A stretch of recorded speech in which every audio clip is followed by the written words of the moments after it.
Hi. How are you today? It's a Friday. A lot of people say, thank God it's Friday. Well, thank God it's a good weekend. I hope you're going to enjoy yourself this weekend.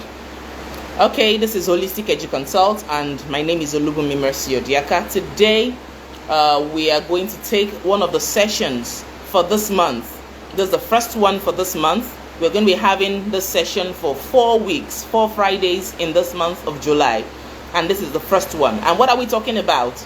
We're talking about dealing with challenging behaviors in children. Dealing with challenging behaviors in children. Now, I understand that a lot of us have challenges dealing with children, especially parents and teachers. So this session is to actually help us identify and deal with behaviors that challenges us in our children or our learners as a parent or as an educator. Okay, so I have written some things down to actually tell us about challenging behaviors in children, but today I would like to just do a brief introduction of what we mean by challenging behaviors in children. So we are to look at the links between these challenging behaviors and a child's experience and environment. You know, a lot of times we feel that children just do what they do, they just behave badly. No, they don't just behave badly. Every of their behavior is shaped by their experiences or their environment.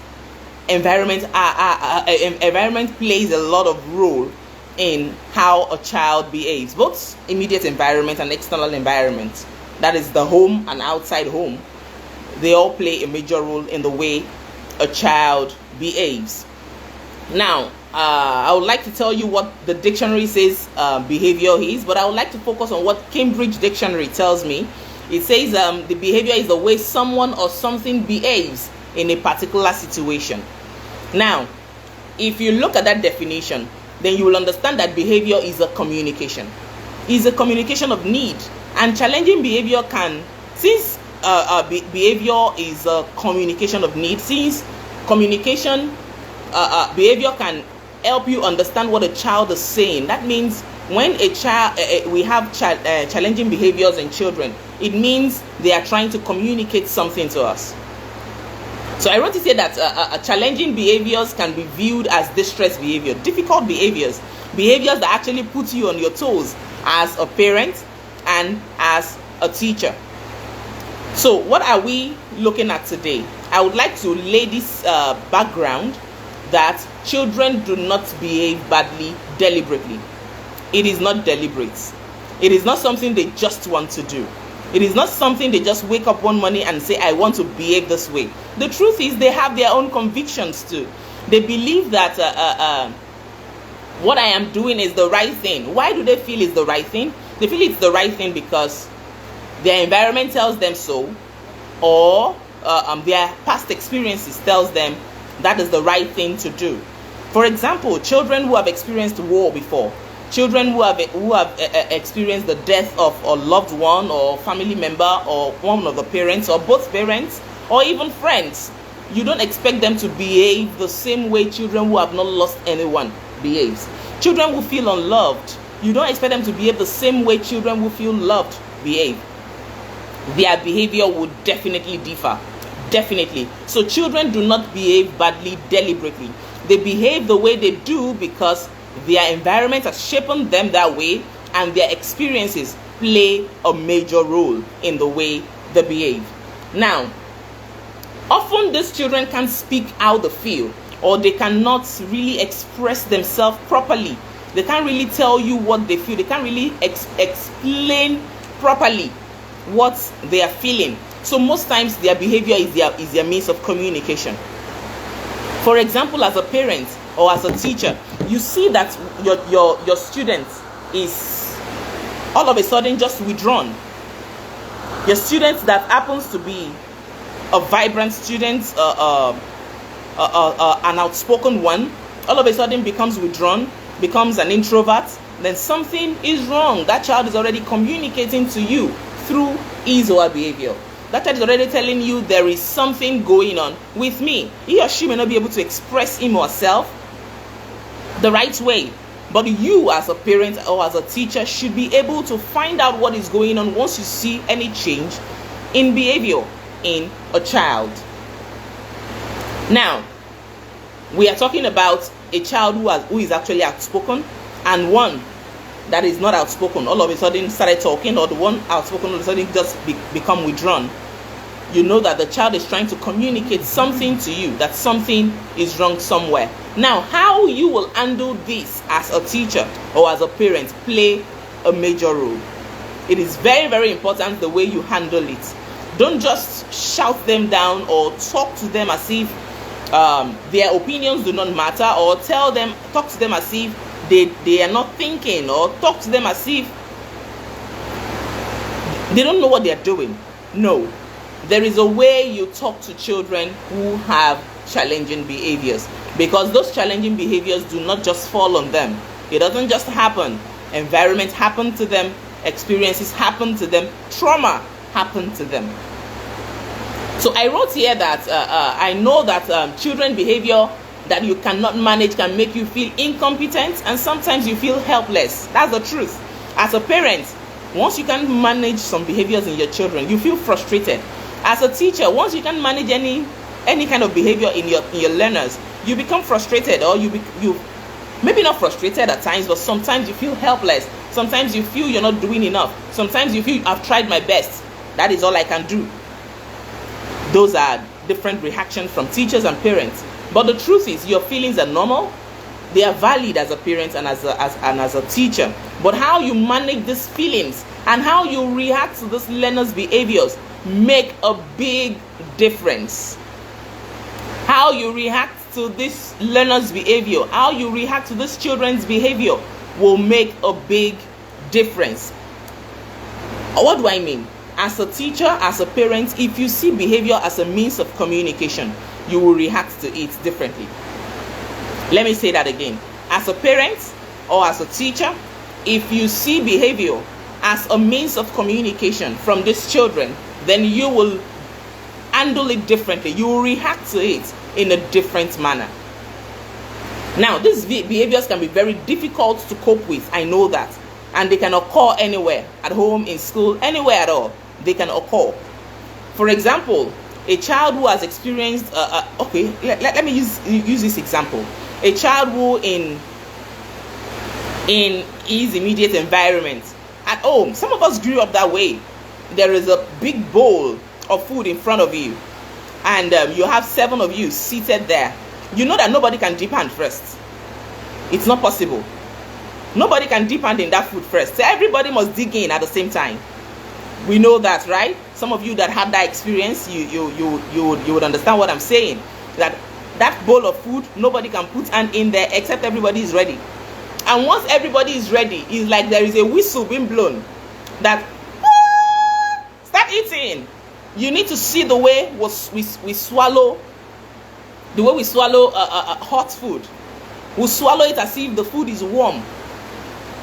Why? Survival of the fittest. Survival of the fittest. Now take, for instance, a child from that kind of setting. In school, all of a sudden you are trying to tell them to go and take something, and the child rushes there to take it and is fighting for the thing. Like, I need to take it first. And you as the teacher, because you may not really understand where the child is coming from, you're telling the child, take turn, wait for your turn, you must learn to take turn. No, that child does not understand that language, take turn. What the child understands is survive. That is what is ringing in the child's head. I have to get there first. I have to do all I can. I have to take it first. I have to be there first. Survival of the fittest. To you as a teacher, this is a challenging behavior. So that child, that is what he has grown to know. That is what the child has grown to know. That is what the child knows.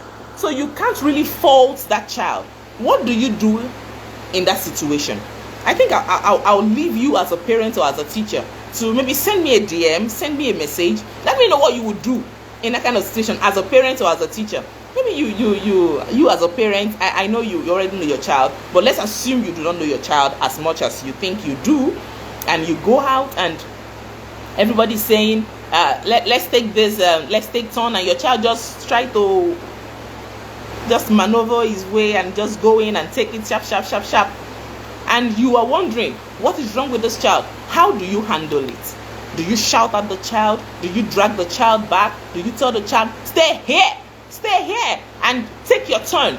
How do you handle it? The truth is, everyone is challenged in different ways.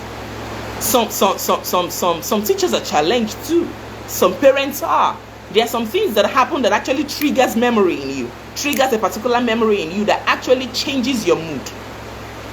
Have you been seated before and all of a sudden you just remember something, or something just happened and reminds you of what happened so many years ago, or some weeks back, or some days back, and all of a sudden you had a very nice countenance, the countenance just changed.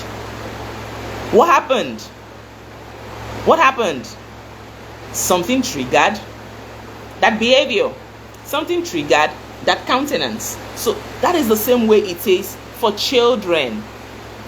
They are not different from us. The only thing is that we may have more experience, but the truth is they are not different from us. So many things actually trigger some behavior in them.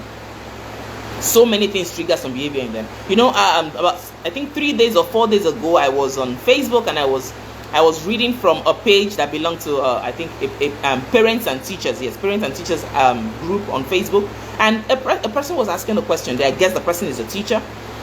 She said, what punishments can we give to a year one child who came to school the following day with a knife to deal with the person who beat him the previous day? Apparently, I think someone beat him. Probably was bullied by someone older.